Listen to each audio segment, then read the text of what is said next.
10월 13일 수요일 새벽 이슬과 같은 주의 말씀을 사모하며 나오신 모든 분들을 주님의 이름으로 사랑하고 또 축복합니다. 우리가 오늘 같이 상고할 말씀은 어제 이어서 씨 뿌리는 비유인데요. 어제 우리가 두 개, 길가와 같은 마음, 그리고 돌밭에 뿌려진 씨앗, 이 두 가지 생각해 보았는데요. 오늘 나머지 이 두 가지 살펴보도록 하겠습니다. 그래서 본문은 같습니다. 마태복음 13장 1절에서부터 9절까지의 말씀입니다. 마태복음 13장 1절에서 9절, Matthew chapter 13, verses 1 through 9, 1절부터 9까지, 9절까지 제가 받들어 읽도록 하겠습니다. 그날 예수께서 집에서 나가사 바다에 앉으심에 큰 무리가 그에게 모여들거늘 예수께서 배에 올라 앉으시고 온 무리는 해변에 서 있더니 예수께서 비유로 여러 가지를 그들에게 말씀하여 이르시되 씨를 뿌리는 자가 뿌리러 나갈새 뿌릴새 더러는 길가에 떨어짐에 새들이 와서 먹어버렸고 더러는 흙이 얇은 돌밭에 떨어짐에 흙이 깊지 아니하므로 곧 싹이 나오나 해가 돋은 후에 타서 뿌리가 없으므로 말랐고 더러는 가시떨기 위에 떨어짐에 가시가 자라서 기운을 막았고 더러는 좋은 땅에 떨어짐에 어떤 것은 100배, 어떤 것은 60배, 어떤 것은 30배의 결실을 하였느니라. 귀 있는 자는 들으라 하시니라. 아멘. 제가 비유의 말씀, 왜 비유로 말씀하셨는가 월요일 날 여러분들과 한번 쉐어했죠. 그러니까 이게 듣는 청중들의 그 마음 구성이 너무나도 다른 거예요. 그런데 내 말을 들을 자만 듣는 게 아니잖아요. 책 잡는 사람도 듣고 비판하는 사람, 조소하는 사람 다 들으니까 그때에 주님께서 정말 하나님의 말씀의 권위가 땅에 떨어지지 않고 그러면서도 마음의 문을 열고 순전히 주님의 말씀을 사모하는 자들은 더 깊은 진리 가운데 들어갈 수 있고 그렇지 않은 자들은 그들의 마음을 드러내므로 심판을 받는 아주 정말 독특하고 그리고 아주 효과적인 방법이 이 비유였다. 그래서 비유로 말씀하신 것을 얘기했고요. 그리고 이 비유라고 하는 것은 그래서 파라볼레라는 말이고 두 가지 단어로 되어 있다. 파라라는 말은 엽히고 볼레라고 하는 발로라고 하는 동사에서 옆에 던지다.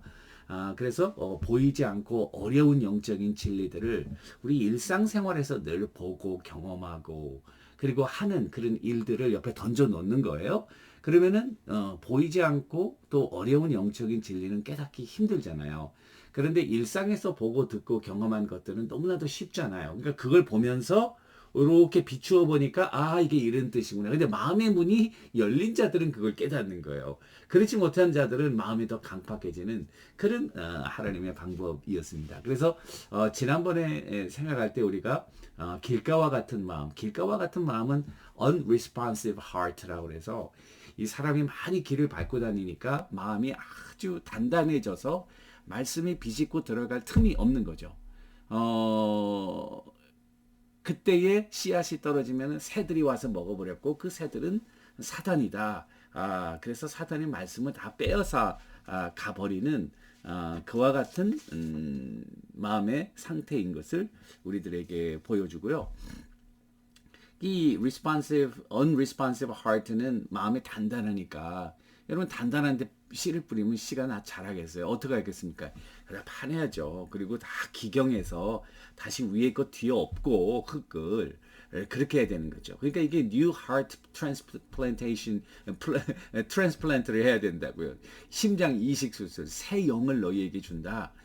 그래서 우리가 그 묵은 땅을 기경하는 그것이 이 unresponsive heart, 무감각한, 무반응적인 마음 상태의 해결책이다.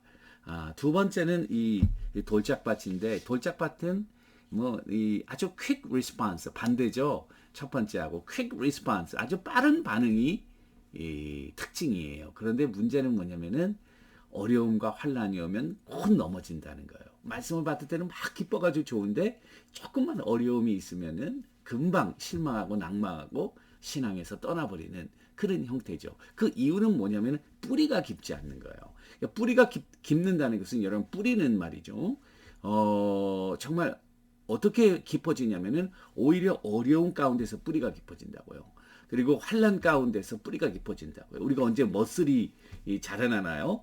맨날 하던 운동하면 머슬이 안 자라요. 내가 할 수 없는데 요거를 갖다가 한 번만 더 하면은 정말 내 머슬이 다 파괴될 것 같은 그런 어려움을 한번 겪고 나갈 때 그 다음에 그것을 이길 수 있는 저력이 생기는 것과 마찬가지죠. 그러니까 신앙의 뿌리를 깊게 내린다고 하는 것은 어려움을 잘 극복하고 어려움 가운데 좌절하지 않고 스트럭을 하면서도 믿음으로 하나님께 나아가는 그런 자세가 이 돌짝밭과 같은 이 마음 상태의 해결책이다 이렇게 볼 수 있겠고 오늘은 이제 가시떨기와 같은 그 땅인데요.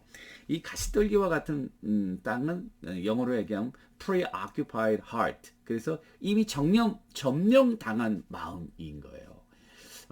이 가시떨기가 아주 빽빽하게 자라 있는데 씨가 뿌려졌다고 한번 생각해 보십시오. 먼저 땅 속에 그 뿌리들이 이미 가시떨기 뿌리로 고정돼서 자리를 잡고 있으니까 그것을 비집고 들어가서 뿌리가 자란다는 것은 너무 힘들겠죠. 혹시라도 뿌리가 자라서 자란다면 가시떨기가 그거를 막고 있는 거죠. 그러니까 이 마음 속에 이미 다른 것으로 점령당했는데 그럼 그 가시떨기와 같은 게 뭐냐? 뒤에 보시면 주님께서 해석을 해주시는데 그것은 세상의 염려와 재리의 유혹이다. 재물의 유혹이다. 세상의 염려. 참 여러분 우리가 신앙생활할 때 이 염려 떼어놓기가 너무 힘들죠. 인생사가 다 염려죠. 잘 돼도 염려, 안 돼도 염려, 있어도 염려, 없어도 염려, 건강에도 염려, 그리고 아파도 염려. 어떻게 보면은 이 염려는 헤빗과 같은 것 같아요. 습관인 것 같아요. 그런데 여러분 이 염려는 전혀 도움이 안 됩니다. 우리 키를 한 자나 더 할 수 있느냐? 우리 생명을 한 시간이나 더 연장할 수 있느냐? 주님이 그렇게 말씀하세요. 염려하지 말아야 되는 거야. 염려하지 말아야 되는 건 아는데 염려가 되는 건 어떡합니까?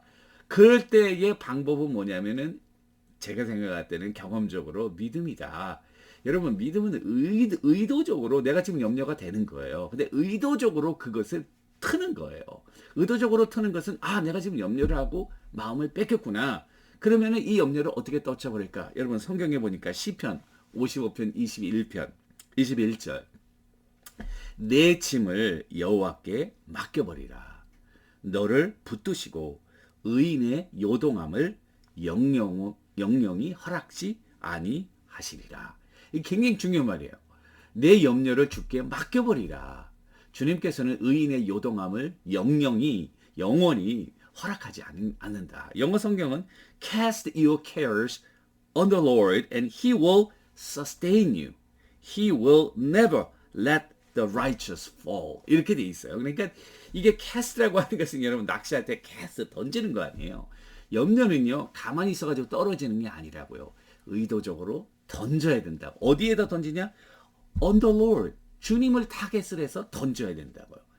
여러분 우리가 히브리서에도 보면은 대제사장인 예수 그리스도를 힘입어 하나님의 그 은혜의 보좌 앞에 담대히 나갈 것이라. 저는 하나님 여러분들의 염려가 떨어지는 특효야가 뭐냐면은 믿음을 가지고 기도하는 것이다. 여러분 염려할 때 기도해야 된다는 거예요. 염려가 되잖아요. 뭐가 염려가 되세요? 세상의 염려. 그 염려를 가지고 하나님께 기도하라. 자기도 모르게 염려에 어큐파이 당해서 여러분들의 인생 하루를 루인하지 마세요. What a stupid idea.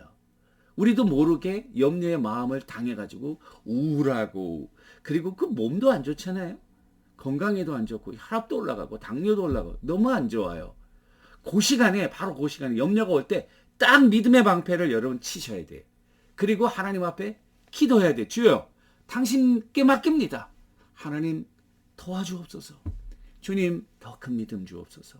하나님 역사하여 주옵소서. 이거 어렵지 않잖아요. 차를 타면서 운전을 하면서 또 뭐 이렇게 여러분들 집에서 일하면서 수시로 여러분들의 마음을 공격하는 이와 같은 염려에 대해서 여러분들이 믿음의 방패를 잘 치고 여러분들의 마음을 잘 지킬 수 있게 되기를 주님의 이름으로 축원합니다. 재물의 유혹도 마찬가지예요. 재물의 유혹도 여러분, 재물의 유혹은요, 아무리 해도 욕심이 끝이 없습니다. 그럼 재물의 유혹을 막는 방법은 지금 방법이 있어요. 여러분, 절제하는 거예요. 절제.